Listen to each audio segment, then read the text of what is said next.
I had always thought of my family as my fortress. My husband had passed away years ago, and my son, Daniel, had always been my rock. Our family was small but close-knit. It had always been just the two of us, until Lisa came along. At first, I liked her. She was charming, sweet, and eager to please. I was happy to see Daniel settle down with someone he loved. But over time, I started to see things that bothered me. Little things, like the way she'd suggest spending money, how she'd drop hints about the future, our future, without ever asking. It was subtle, but it was there. And slowly, the seed of suspicion started to grow. I'll never forget that night. It was a quiet evening, like most others. We were having dinner, and everything seemed fine. But then I overheard a conversation that stopped me in my tracks. I had walked into the living room, only intending to grab some water, when I heard Lisa's voice, soft and calm, but there was something about it that sent a chill down my spine. "We need to start planning for the inheritance," she said. "It's the only way we'll be able to get the house paid off before it's too late." I froze. I thought I had heard wrong. My heart raced,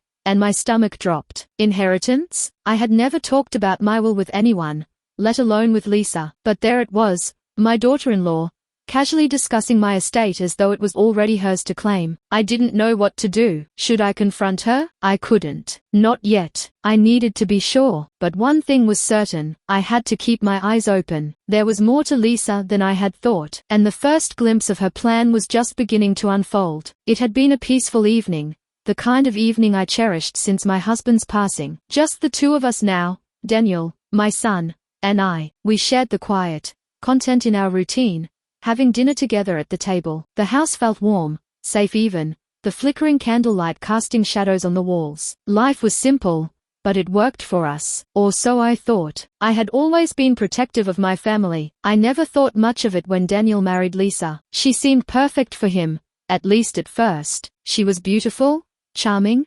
attentive, everything I could have hoped for in a daughter-in-law. But as time passed, I began to notice small things that didn't sit right with me. The way she would always find a way to get involved in family decisions, as if her opinion was the one that mattered most. The little suggestions she made, always about money, or investments, or the future. It was subtle, but it was there, and I began to wonder if I was the only one noticing it. One evening, as we sat together at dinner, I overheard something I wasn't meant to hear. The conversation was hushed at first, just a whisper, but my ears perked up when I heard the words I never expected. I had gotten up from the table to grab some water, and in the quiet, I heard Lisa speaking to Daniel from the other room. "We need to start planning for the inheritance," she said. Her tone was so calm, so casual. "It's the only way we'll be able to get the house paid off before it's too late." I stopped dead in my tracks. My hand froze, the glass of water slipping from my fingers and landing with a soft thud on the counter. My heart raced as I stood there,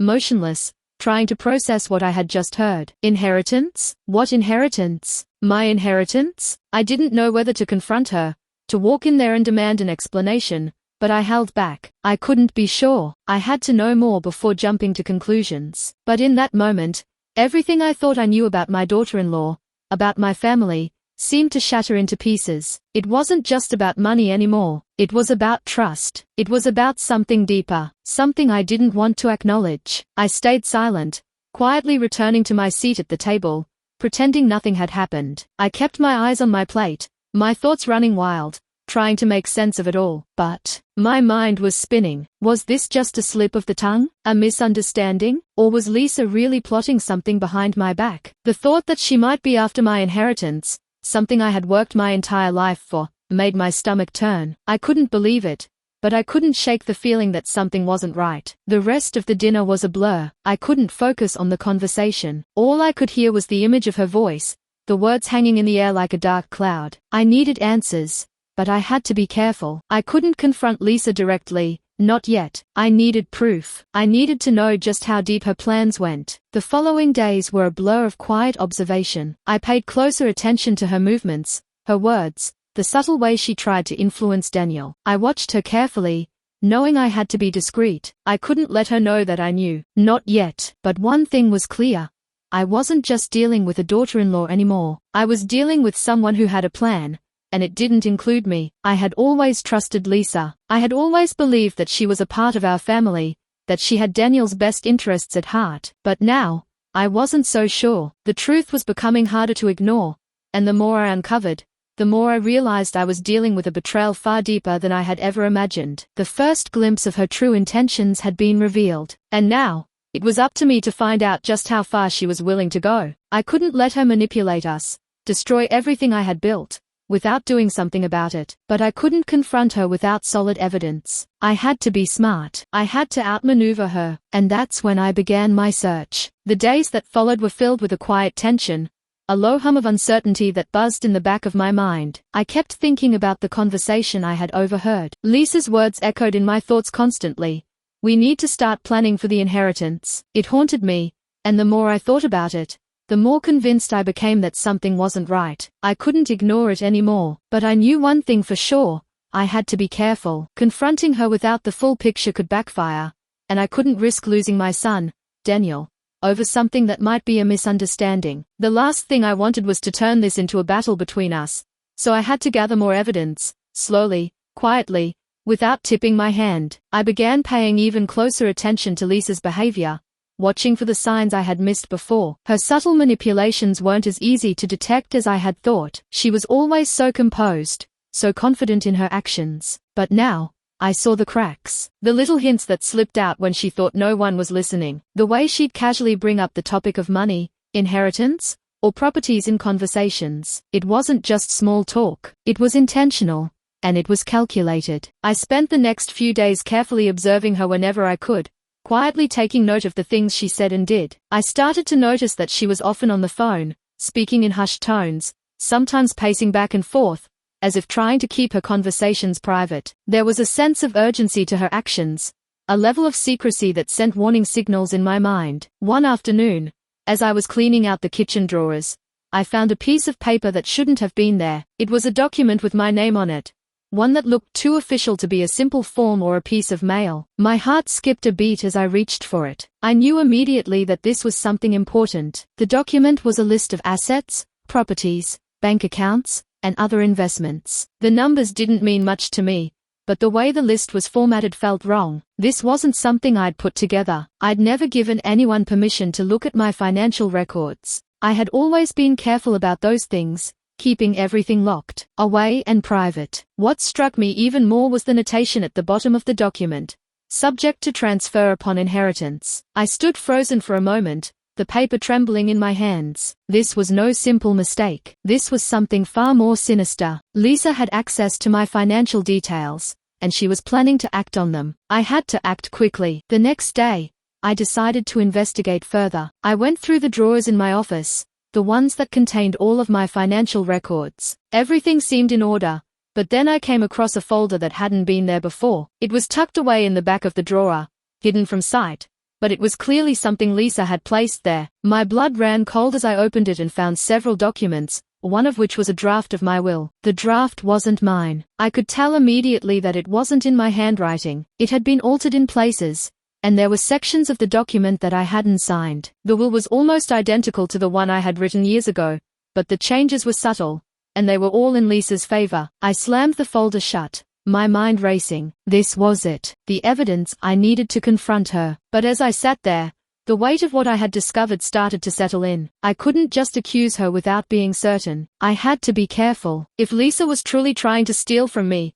if she was willing to manipulate my son and me to get what she wanted, then I needed to gather more, much more, before taking any action. That night, I stayed up late, going through every document I could find: bank statements, deeds, personal papers, anything that could give me insight into Lisa's intentions. The more I dug, the more I found. Lisa had been meticulously laying the groundwork for her plan for months, possibly even longer. She had been forging my signature, altering documents, and trying to manipulate both Daniel and me into making decisions that benefited her. I was overwhelmed by the magnitude of it all. How had I been so blind? Lisa had been playing us both, Daniel, my own flesh and blood, and me, the person who had welcomed her into my family. But I couldn't dwell on the past anymore. I had to act. I had to confront her, but this time, I was going to do it right. I wasn't going to let her walk away unscathed. I spent the next day preparing. I hired a lawyer, someone who had experience dealing with situations like this. I knew that going into this unprepared would be my biggest mistake,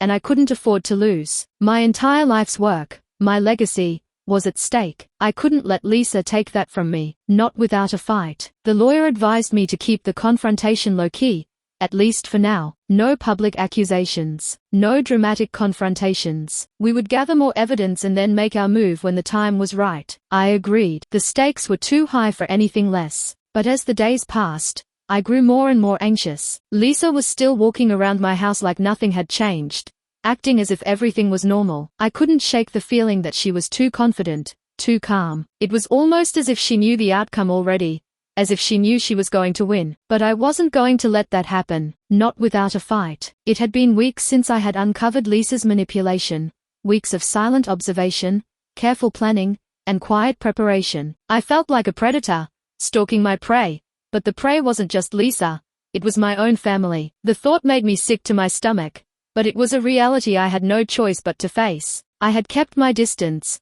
acting like nothing had changed. Even as the weight of the evidence against her grew heavier by the day, I had to keep my emotions in check, and yet, each day that passed, my anger festered. I had tried to reason with myself, telling myself that Lisa couldn't really be planning something so diabolical, but deep down, I knew it was true. I had the proof, and now, I had to confront her. The moment I'd been avoiding finally arrived. It was a Friday night, another quiet dinner with my son and Lisa. I had deliberately kept the evening low-key, knowing that this would be the night I would have to confront her. It would be uncomfortable, yes, but it was the only way to get the truth. No more games, no more pretending. As we sat at the dinner table, Lisa, as usual, was the picture of composure. She smiled, laughed at Daniel's jokes, and looked at me with that calm, almost too perfect demeanor. She had no idea I knew what she had been doing behind my back. And yet, there was a certain smugness about her, an air of superiority that seemed to say she had already won. It infuriated me. Daniel seemed relaxed, unaware of the storm brewing just beneath the surface. I could see that he had no idea of the betrayal that had been unfolding right under his nose. Part of me hated that it had to come to this, but the other part of me knew it was the only way to protect him from the person he had married. Lisa, I began, my voice steady, calm, but carrying an edge, I need to talk to you. Her eyes flicked up, her smile faltering for a moment before it returned. Of course, Mom. What's on your mind? I glanced at Daniel briefly, then back at her. The moment felt thick, heavy, as if the air itself knew what was coming. Sit down, I said, my voice unwavering. This needs to be said. I waited until she had taken her seat, then slowly, methodically, I reached for the folder I had prepared, the one containing all the evidence of her betrayal. I opened it in front of her, letting her see the documents one by one. Her eyes darted over the pages, and for the first time, I saw a flicker of something in her expression, panic, maybe, or guilt. But she quickly masked it, leaning back in her chair. Do you recognize these? I asked, watching her carefully. Lisa didn't respond immediately. Instead, she straightened her posture, adjusting her position, as though preparing for a battle. What are you talking about? She replied coolly. I placed a bank statement on the table, then a forged document, one of many I had uncovered over the past weeks. These documents are in your handwriting. You've been planning to take my inheritance, haven't you? You've been manipulating Daniel, forging my signature, and attempting to steal from me. I could feel the tension rising, the silence between us thick with unspoken words. Lisa's face didn't betray her emotions at first. She stared at the papers, her lips pressed into a thin line, before she spoke, her voice steady, but colder than before. You have no idea what you're talking about, she said, her words laced with a false sweetness. These documents, they don't mean anything. I could see the cracks forming, her confidence starting to waver. But she wasn't ready to admit anything. Not yet. I know what you've been doing, Lisa, I pressed, my voice rising just slightly. I've seen the forged will, the bank accounts you've opened in my name. You've been planning this for months, trying to take everything I've worked for. You thought you could control Daniel, manipulate him into signing things over to you. But I'm not going to let you. Her eyes narrowed, and I saw the mask slip. For a moment, I saw the anger and the true nature of the woman sitting across from me. You think you can stop me? She spat, her voice venomous. You think you're the only one who can control everything? This is my life now, not yours. I've worked just as hard as you have. I deserve what's coming to me. The words stung, but I didn't flinch. I couldn't. This was my moment to take back control, to protect what was mine. You don't deserve anything, I said, my voice hardening. Not after everything you've done. Lisa stood up abruptly, knocking her chair back. You have no idea what you're talking about. You're just a bitter, old woman, trying to hold on to a past that doesn't matter anymore. She turned toward Daniel, her voice becoming more pleading. Daniel, you have to see what she's doing. She's trying to turn you against me. You can't let her. Daniel had been sitting quietly, watching the exchange unfold before him, but his face was pale, his eyes flicking between Lisa and me, confusion written all over him. I could see the struggle in his face, the pain of being caught in the middle of this, the betrayal, and the truth that had come crashing down around him. Daniel, you need to understand, I said, my voice softer now. She's been using you. She's been lying to you, manipulating you into doing what she wants. I watched him carefully, hoping that he would finally see the truth, but instead, I saw the conflict in his eyes, the doubt creeping in. He opened his mouth to speak, but nothing came out at first. The silence stretched between us like an eternity. I don't know what to think anymore, Daniel whispered, his voice cracking. I want to believe you, Mom, but I love her. I married her. How could she do something like this? Lisa's eyes gleamed with victory for a moment, but I wasn't done yet. I wasn't going to let her manipulate him any further. I have everything I need to prove it, I said, my voice steady, though my heart was racing. She's been playing us both. It's time for you to wake up. The room was heavy with silence as Daniel sat back, his hands gripping the edge of the table. I could see the fight in him, the desire to protect his wife, but the nagging realization that something wasn't right. Finally, he stood up, his face a mixture of fear and anger. I need time, he said, his voice breaking as he turned to leave the room. I stood there, watching him go. It was the hardest thing I had ever had to do, to put my son in a position where he had to choose between his wife and me. But I had no choice. I couldn't let Lisa win. As I sat back down, the weight of the moment hit me. I had done what I needed to do. Now, it was up to Daniel to find his own way through the mess that Lisa had created. The days that followed the confrontation felt like an endless stretch of time. The house was quieter than usual. Daniel had withdrawn, retreating into himself as if the weight of everything had crushed him. Lisa, too, had become distant, no longer playing the part of the charming wife but now wearing the face of someone who was on the defensive. I could see the guilt in her eyes when she thought no one was looking, but I knew better than to trust her now. The battle had just begun.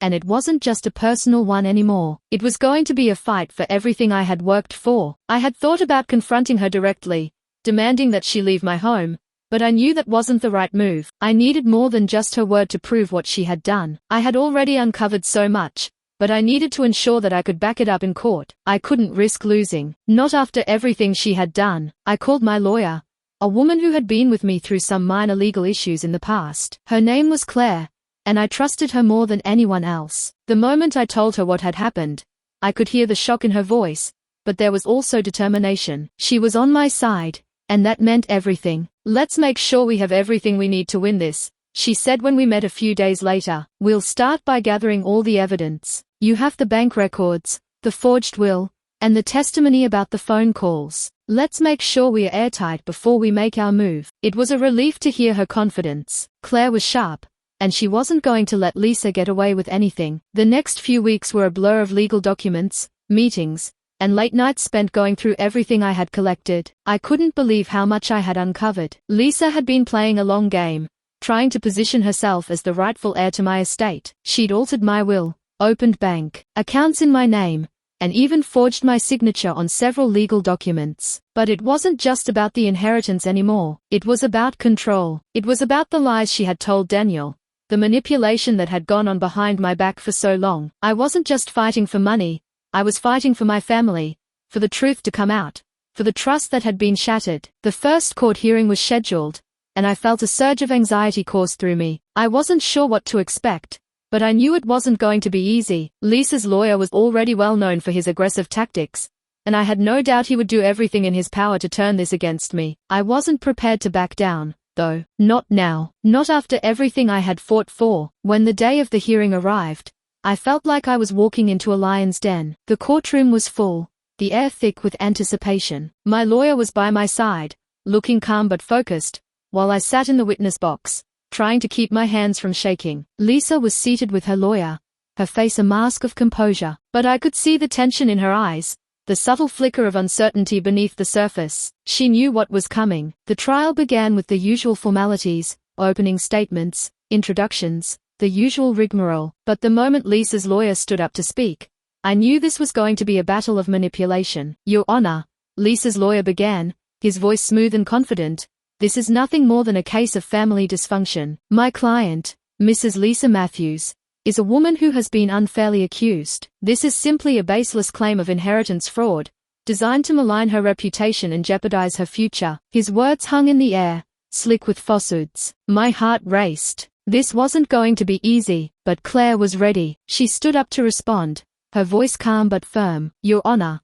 the accusations made by Mrs. Matthews' lawyer are false. The evidence we have here today clearly shows that Mrs. Matthews has forged documents and tampered with legal records in order to steal from her mother-in-law, Mrs. Williams. We have bank records, forged signatures, and a draft of an altered will that proves her intent. I sat there, my heart pounding, as the lawyer began to present the evidence. One by one, Claire laid out the documents I had gathered, the altered bank records, the forged will, the list of assets with Lisa's name all over them. Each document was like a nail in the coffin, a piece of the puzzle falling into place. But Lisa wasn't backing down. She looked at Daniel, her eyes pleading with him silently. She was trying to turn him against me, trying to manipulate him into believing her lies. I could see him waver, his gaze darting between the two of us. The struggle was clear in his eyes. He didn't know who to trust. Daniel, I said softly, my voice carrying across the room, you know the truth. You've seen the evidence. I haven't lied to you. Lisa's eyes shot daggers at me, but I didn't flinch. This was the moment I had to fight for, not just for my inheritance, but for my son's trust. For the next few hours, the courtroom became a battlefield. Lisa's lawyer was relentless, trying to twist the facts and discredit me at every turn, but Claire was prepared. She countered every argument, and the evidence was undeniable. Lisa's manipulation was becoming clearer by the minute. I could see the tension building in the room. Daniel hadn't spoken much, but I could tell he was listening closely, trying to piece everything together. I didn't want to put him in the middle of this, but I knew he had to see the truth for himself. As the day went on, I began to feel a sense of dread. What if this wasn't enough? What if the judge didn't believe me? Lisa had managed to twist everything before, and she was skilled at manipulating others. But then, as the hearing came to a close, something unexpected happened. Lisa's lawyer had presented all his arguments, and the judge asked if there were any further statements. It was then that I saw it, the smallest crack in Lisa's armor. She seemed agitated, her confident facade slipping for just a moment. I wasn't sure what it meant, but I knew it was a sign. She wasn't as in control as she thought she was. The courtroom fell into an uneasy silence. Everyone seemed to be waiting for something, for the judge to speak, for the lawyers to make their final arguments. But there was more at play here than I could have anticipated. I had spent hours preparing, combing through documents, and putting together a case that I thought was ironclad. But I hadn't anticipated what would happen next. The judge, a stern man with a reputation for being fair but tough, leaned forward, his eyes focused on Lisa. The air in the room seemed to grow heavier, the tension palpable. And then, unexpectedly, the judge spoke, his voice breaking the stillness. Mrs. Matthews, he said, his voice firm but not unkind. Is it true that you've been in possession of several documents related to Mrs. Williams' estate that have not been presented in court? Documents that may or may not include her signature? For a split second, Lisa's face betrayed her. Her eyes widened ever so slightly, and for the briefest moment, she seemed taken aback. I didn't know what to make of it. But then, as quickly as it appeared, she regained her composure, smoothing her expression into one of cool indifference. My lawyer and I have already explained the situation, Your Honor, she replied smoothly, but there was something off about her tone, something too rehearsed, too practiced. I don't see why we need to rehash these documents. This is all simply a misunderstanding. But I knew better. I had seen the signs. Lisa was rattled. She wasn't as confident as she wanted us to believe. She had underestimated me, thought she could get away with it. But I had the evidence. I had proof. And I wasn't about to let her manipulate me again. I'm afraid there's no misunderstanding, I said, my voice clear and unwavering. These documents weren't just misunderstood. They were forged. They were manipulated. And the truth is coming out today. You can't hide behind lies anymore. The room was silent for a moment. Everyone was watching us, Lisa,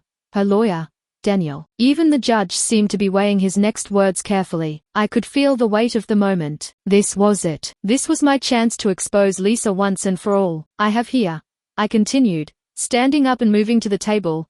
A video recording of a conversation I had with Mrs. Matthews a few weeks ago. It's an audio recording, not the video, but it clearly shows her talking about altering my financial records and preparing to forge my will. And here, I held up another document, is proof that she's been transferring funds from my accounts into hers without my consent. I looked over at Lisa, watching as the color drained from her face. Her perfectly composed facade had crumbled, and now, I could see the fear in her eyes, but she still wasn't ready to give up. She quickly turned to her lawyer, whispering something too low for me to hear, her hand shaking slightly. But the damage was done. There was no turning back now. My client has nothing to do with these documents, Lisa's lawyer interjected quickly, trying to regain control of the situation. The authenticity of these files is questionable. There's no real evidence to support the claim that Mrs. Matthews has been tampering with any documents. These are merely baseless accusations. Enough, the judge snapped, his voice cutting through the commotion. Mrs. Williams has presented evidence,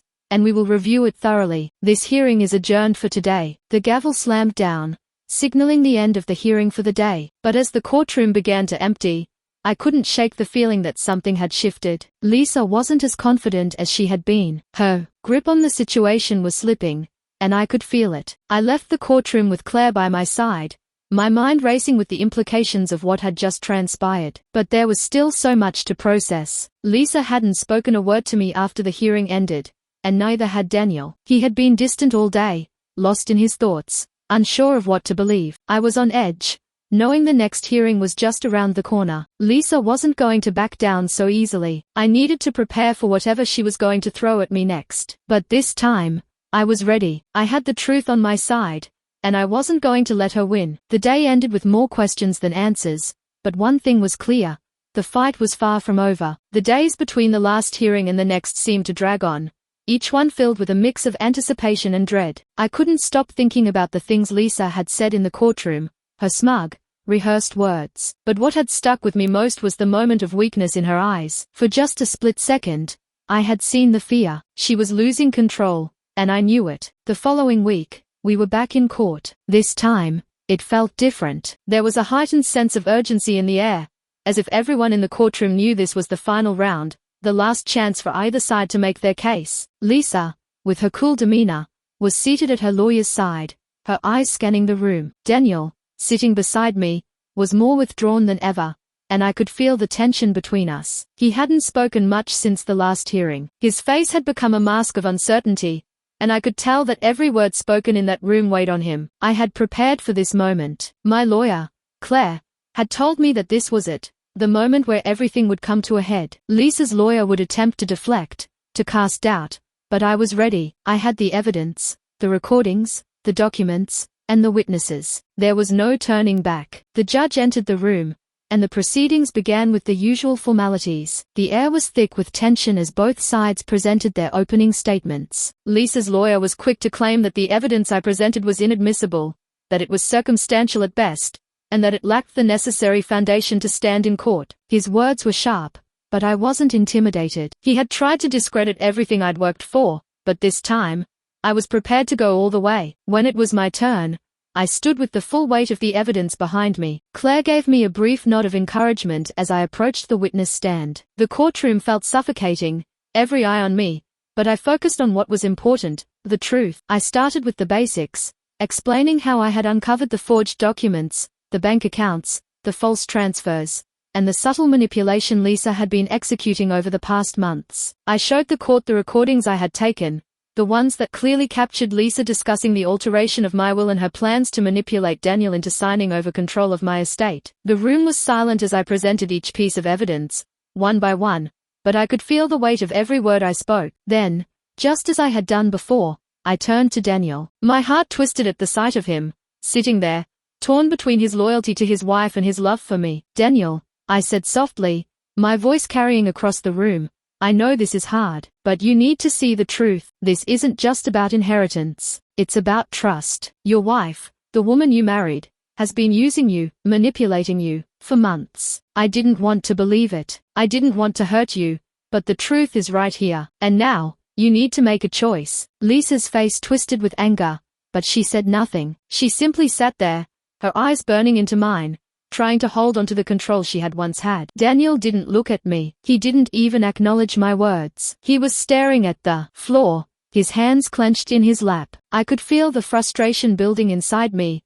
but I couldn't push him. Not like this. The judge called for a brief recess, and as the courtroom cleared, I stayed in my seat, my hands trembling slightly. I had done everything I could, but I didn't know if it was enough. I didn't know if Daniel would finally see the truth, or if Lisa's influence would still have a hold on him. When we returned, it was Lisa's turn to present her defense. She stood with her lawyer beside her, a cool, practiced look on her face. I could tell she was preparing for her last-ditch effort to manipulate the situation. Your Honor, Lisa's lawyer began, his voice steady and confident, this case has been nothing more than a personal vendetta against my client. My client has done nothing wrong. The accusations are based on nothing but hearsay and doctored evidence. The only reason Mrs. Williams is bringing these charges is because she is bitter about her son's happiness and has decided to tear apart her family to hold on to her inheritance. The courtroom was stunned into silence. Lisa stood there, her face flushed with fake indignation, her eyes never leaving mine. I could feel the blood rushing in my ears as she continued to speak,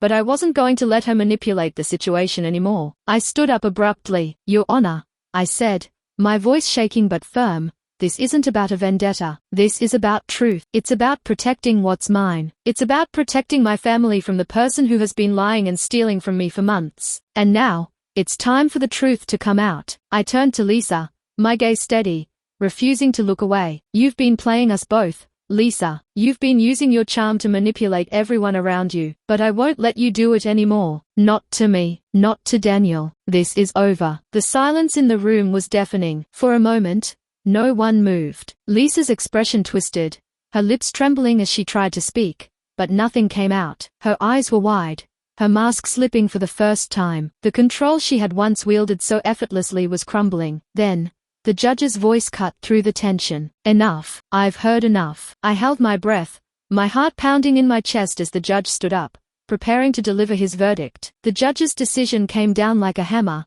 breaking the silence that had settled over the room. His voice echoed in the courtroom, each word a stark contrast to the tension that had been building for days. After reviewing the evidence, and hearing both sides, it is clear that Mrs. Matthews has been engaged in fraudulent actions, manipulating not only the financial records but also the trust of those closest to her, the judge said, his tone firm. The case against her is undeniable. The alterations made to Mrs. Williams' will and the financial misconduct were intentional and malicious. Mrs. Matthews is hereby disqualified from inheriting any part of Mrs. Williams' estate, and all actions taken by her regarding this matter will be considered null and void. My heart pounded in my chest, the relief washing over me in waves. I had won. The truth had prevailed. Lisa's betrayal was exposed for what it was, and the judge's ruling was the victory I had fought for. But even as the courtroom erupted into murmurs, a part of me remained cold. The victory was bittersweet. Lisa's expression was a study in disbelief, her face pale as she slowly sank into the chair beside her lawyer. She didn't speak, but the anger in her eyes was unmistakable. She had been bested, but it wasn't the end for her, not by a long shot. I glanced at Daniel, who had been silent throughout the hearing. His face was still blank, his emotions unreadable. He didn't react to the ruling, didn't show relief or sadness, just a hollow emptiness that made my stomach turn. My son, the person I had fought for, was caught in the middle of a mess I had created. And now, with the trial behind us, I wasn't sure how to fix what had been broken. I stood up slowly, my knees weak from the tension of the last few hours. Claire, my lawyer, gave me a small smile, a silent acknowledgement of the hard work we'd put in to get to this point. But as I turned to leave the courtroom, I couldn't shake the feeling that everything I had worked for was still slipping through my fingers. The moment I stepped outside, Daniel finally spoke, his voice barely above a whisper. Mom, he said, his eyes tired but searching mine. What now? I opened my mouth to answer, but the words didn't come right away. What now? It felt like the question of the century. After everything, what was left for us? The last few months had taken everything from us: trust, love, respect. I didn't know how to fix it. I don't know, Daniel, I said quietly, my voice trembling slightly, but I want to start over. I want us to move forward, together. He looked at me for a long moment before nodding, his gaze softening. He didn't say anything else, but there was something in the way he stood there, his shoulders no longer as tense, that gave me hope. Maybe, just maybe, we could rebuild what had been broken. But it wouldn't be easy. As I drove home later that day, the weight of the ruling settled into my chest. Lisa had been stripped of her claims, but I knew that wasn't the end of the story. What would happen to her now? What would happen to me, to my family, to Daniel, and me? The aftermath of betrayal was never simple. Even when the truth came out, it didn't guarantee that everything would return to normal. The trust that had been lost couldn't be repaired overnight. But what I had learned through all of this was that nothing was more powerful than the truth. Even when it hurt, even when it tore families apart, the truth was the one thing no one could take away from you. The weeks after the trial passed slowly. Daniel and I found a tentative peace, but it was fragile. There was a distance between us that hadn't been there before. I could see that Daniel was struggling to make sense of everything, the lies, the betrayal, the fact that his wife had done something unforgivable. I couldn't blame him. He had loved her. He had trusted her. And now, he was left to pick up the pieces. But every day, I could see him trying. I saw the way he would look at me, the small gestures of support, the moments when he would ask how I was doing. It wasn't much, but it was progress. It had to be. One afternoon, we sat down together over a cup of tea, something we used to do before everything had spiraled out of control. It felt familiar, almost comforting, but the tension was still there, hanging between us like a dark cloud. "Mom," Daniel started, his voice hesitant. "I've been thinking a lot about everything. About Lisa.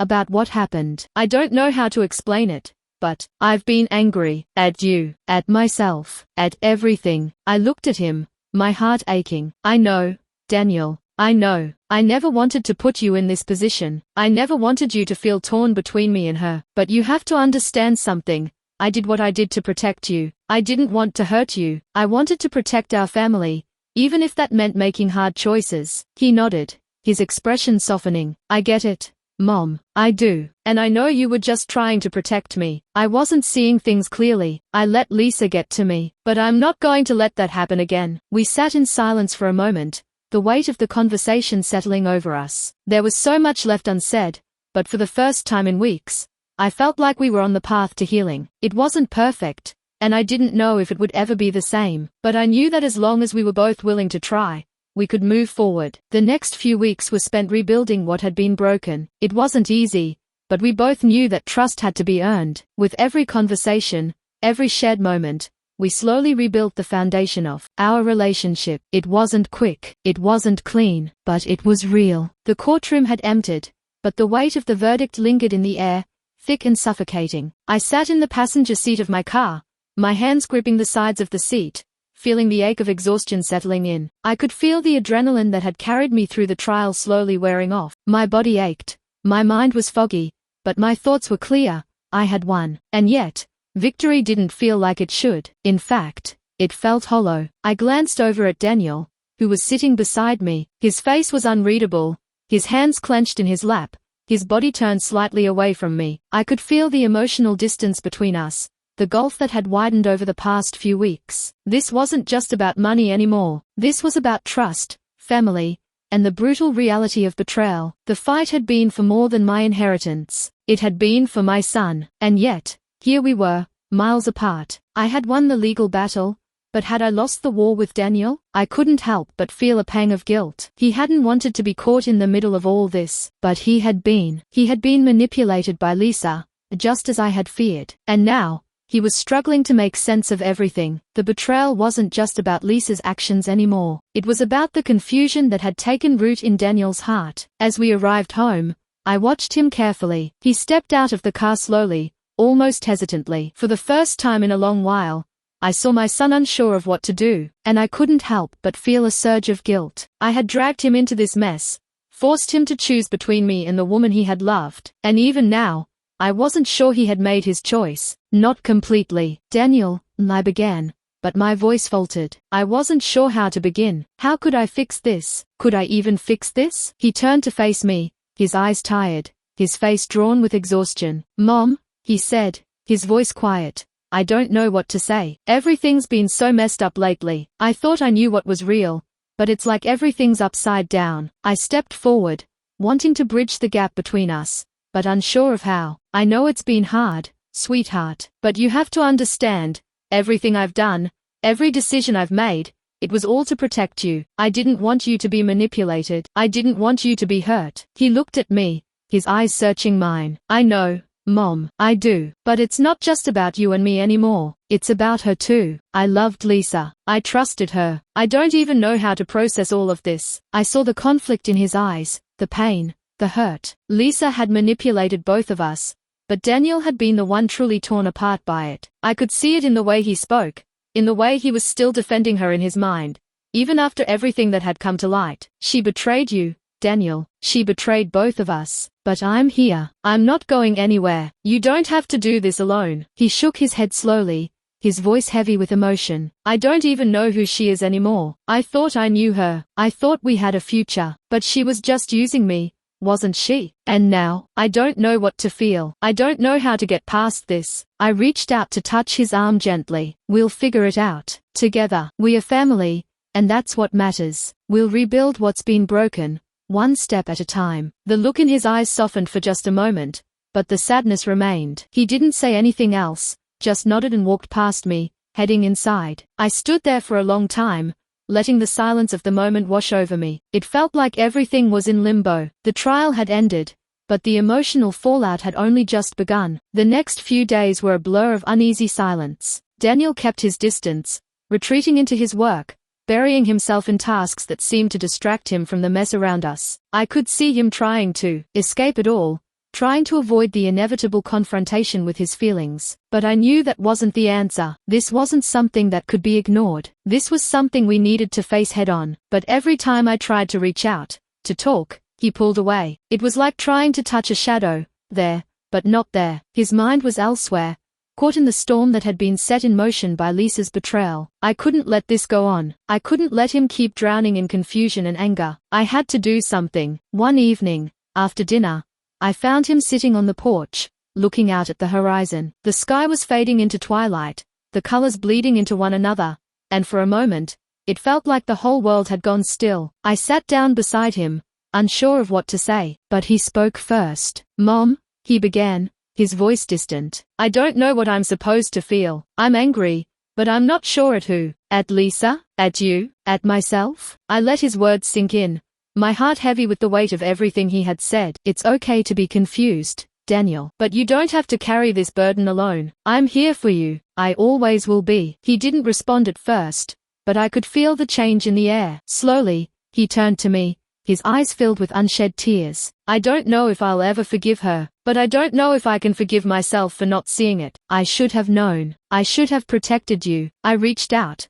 placing my hand gently on his. You were blinded by love, Daniel. We all are, at some point, but you're not to blame for what happened. You're not responsible for her actions. We can't change the past, but we can start fresh. We can rebuild, together. For the first time in days, I saw a flicker of hope in his eyes. It wasn't much, but it was enough. Do you think we can? He asked, his voice barely above a whisper. I know we can, I said firmly. We've been through worse, and we are still here. We'll find our way back, one step at a time. He nodded, his shoulders sagging with the weight of everything that had happened, but there was a small sense of relief in his posture. It wasn't a resolution, but it was a start, a tiny crack in the walls he had built around his heart. The weeks that followed were a slow process of rebuilding. Daniel began to let me in again, little by little. We spent more time together, talking, sharing, listening. It wasn't easy, but it was necessary. Lisa was gone, but the damage she had done wasn't so easily erased. We had to work through it, both of us, in our own way. As for me, I had come to understand something crucial in all of this. Even after the trial was over, the real work had just begun. The legal battle had been won, but now, I had to rebuild the most important thing of all, the trust between my son and me. And even though the path ahead was uncertain, I knew one thing for sure: we would walk it together. It had been a few months since the trial, and though the courtroom drama was behind us, the emotional aftermath still lingered like an old wound. But in that time, I had learned that healing was a gradual process, and it wasn't something that could be forced or rushed. I had learned to take each day as it came, to focus on rebuilding what had been torn apart, not just with my son, but within myself. I had thought that winning the case would bring instant relief, that the burden of betrayal would simply disappear. But the reality was much messier. It wasn't about the inheritance anymore. That had been dealt with in court. What truly mattered now was mending the trust between Daniel and me, the invisible threads that had been severed by Lisa's manipulations. At first, things were strained. I could feel the distance between Daniel and me, the awkwardness of trying to rebuild something that had been broken so deeply. We were still learning how to be comfortable with each other again, how to talk openly without the weight of past betrayals hanging in the air. But there were small moments of progress, moments that showed me we were starting to heal. One afternoon, as I was cleaning out some old boxes in the attic, I found an old photo album. I had almost forgotten it existed, but as I flipped through the pages, memories rushed back. There were pictures of Daniel as a child, of family holidays and summer vacations. I paused at one photo, Daniel and I, standing on the beach during one of our trips, laughing together in the sunshine. He was so young, his face full of innocence, of pure joy. It was hard to believe that this boy, my son, had been through so much pain in recent months. I sighed, setting the album aside. The past felt like a distant world, but it also felt like something I needed to hold on to. Those memories were reminders of what we had, and what we could find again. But first, we had to heal. That evening, I decided to take a step I had been avoiding.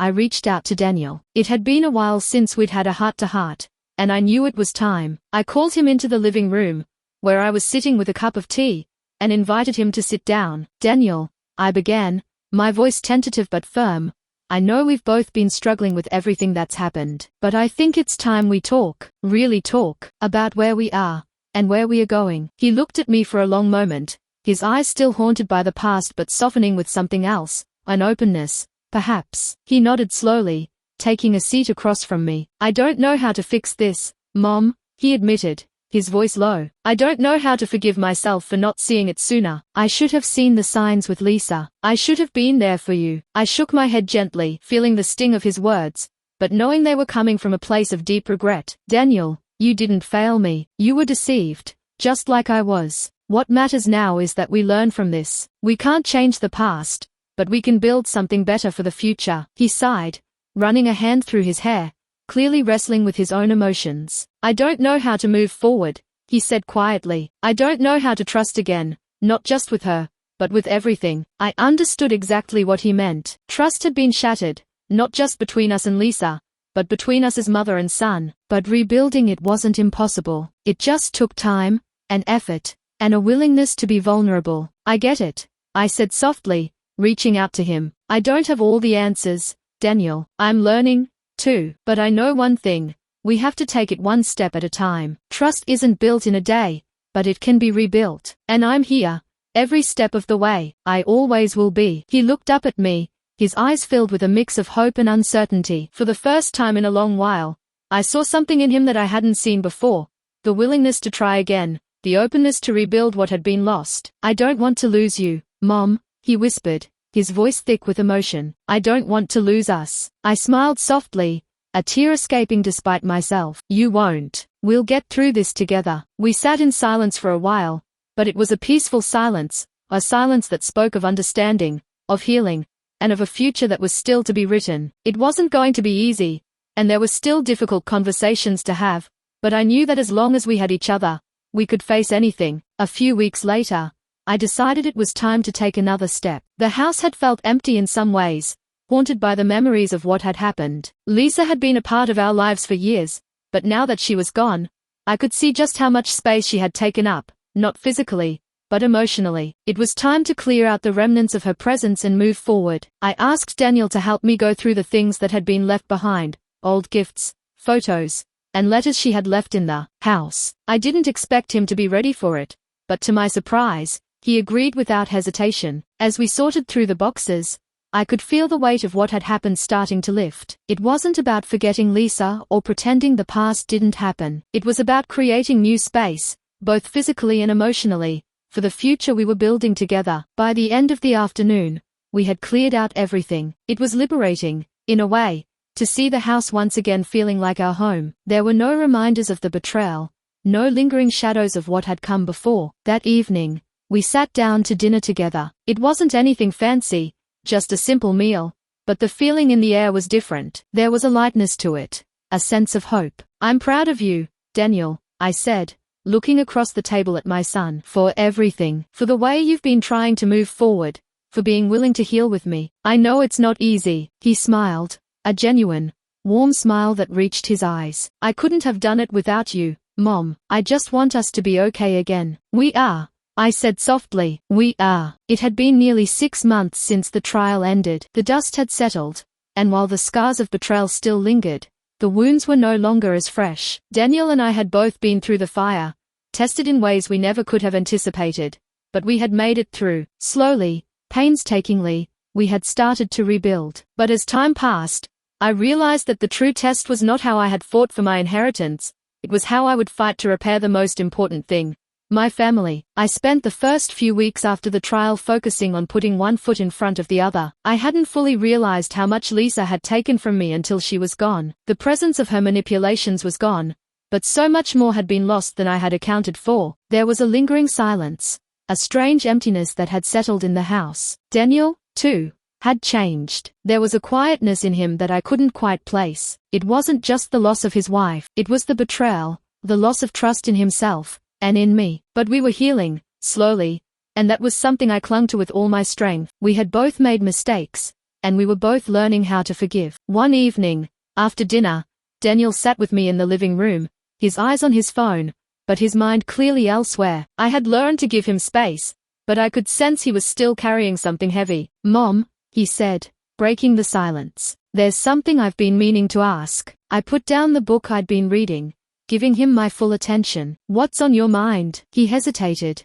his eyes meeting mine before looking down again. I've been thinking about Lisa a lot, about the things she did. I can't get past how she manipulated me, but at the same time, I keep thinking about the things I should have seen. I should have been more careful. I should have trusted you more. I felt my chest tighten, the weight of his words sinking in. You weren't the only one deceived, Daniel, I said softly. She played both of us. It's not your fault. He shook his head. But I let it go on for so long. I ignored all the warning signs. I was so focused on the future I thought we had that I didn't see the truth. And now, I feel like I've lost everything. I walked over to him and placed a hand on his shoulder, feeling the tension in his muscles. You haven't lost everything. You've learned, Daniel. We've both learned. We are stronger now, because of it. There was a long pause as he processed my words, his eyes looking past me, deep in thought. Finally, he spoke again, his voice quieter this time. I'm sorry, Mom. I should have believed you. I should have listened. The ache in my heart softened. We all make mistakes. It's how we move forward that counts. And we've been through a lot,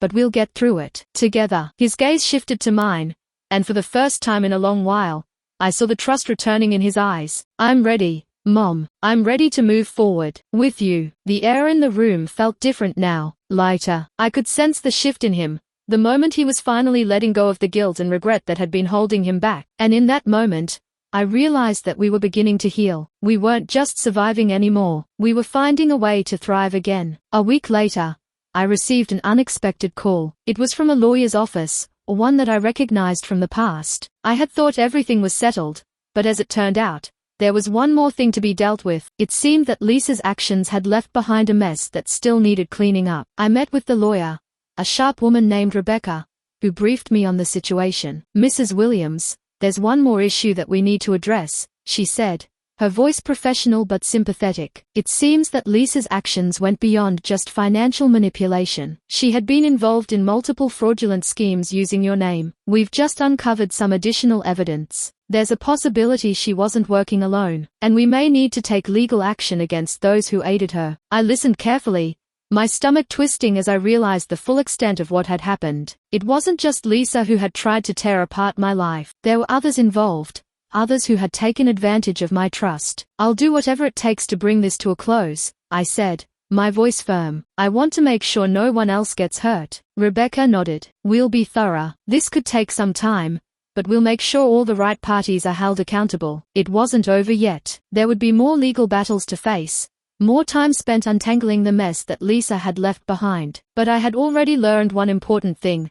I was stronger than I had realized. I wasn't going to let her, or anyone else, take away what was mine, not again. The following months were spent navigating the complexities of Lisa's fraudulent activities. The process wasn't quick, but slowly, the the pieces started falling into place. The truth came to light, and those who had helped Lisa were exposed. I was able to secure my estate, and more importantly, I was able to focus on rebuilding my life and my relationship with Daniel. One afternoon, while sitting on the porch, Daniel turned to me with a small, tentative smile. "I've been thinking, Mom," he said, his voice calm. "I want to help you with everything, the house, the estate, everything. I know I've made mistakes, but I'm ready to take responsibility. I'm ready to step up." My heart swelled with pride as I looked at him. "You already have, Daniel, just by being here, just by trying. That's all I've ever wanted." In the months that followed, Daniel and I worked together to take back control of our lives. Slowly but surely,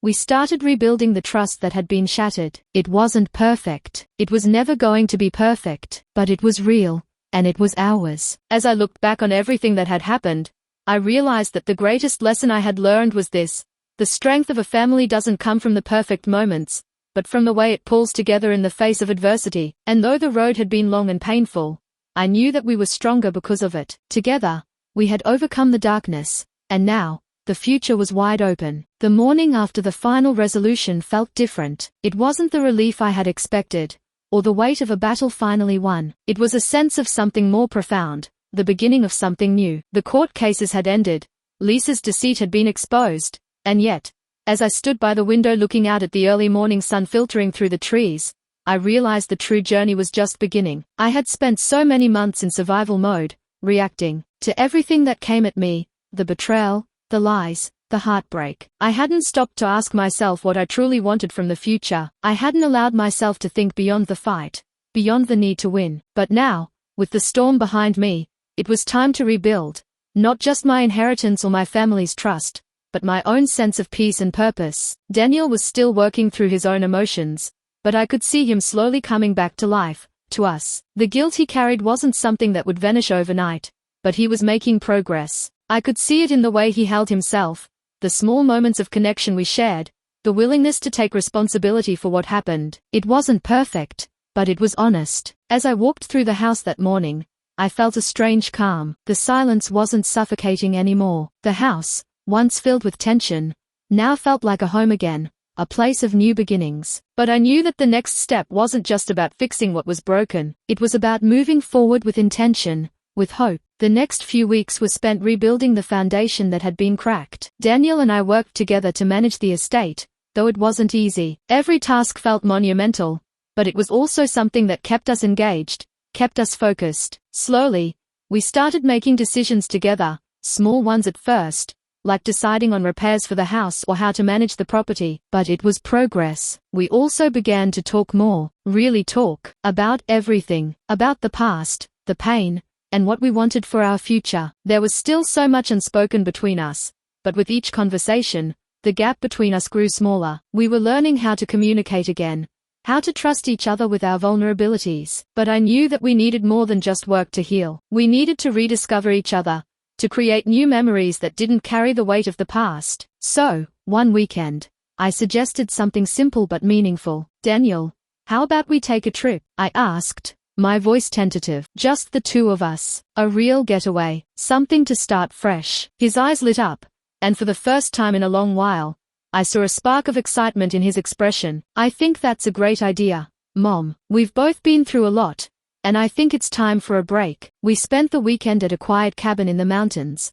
away from everything, no work, no distractions. Just the two of us, surrounded by nature. The days were filled with walks through the forest, evenings by the fire, and quiet conversations about everything and nothing. There was something incredibly healing about being in the wilderness, no one to answer to, no expectations. It was just us, as we were, without the shadows of the past hanging over us. It wasn't just the scenery that made it special, it was the time we spent reconnecting. We talked about our favorite memories, laughed at old jokes, and even shed a few tears. There was an unspoken understanding between us now, a sense of us that had been missing for so long. On the last night of our trip, Daniel turned to me, his expression softer than I had seen in months. "Mom, I just want you to know, I'm sorry. I know I hurt you. I know I was caught up in everything with Lisa, but I'm not going to let that happen again. I want to rebuild. I want us to be okay." I placed a hand on his, my heart swelling with emotion. "I know,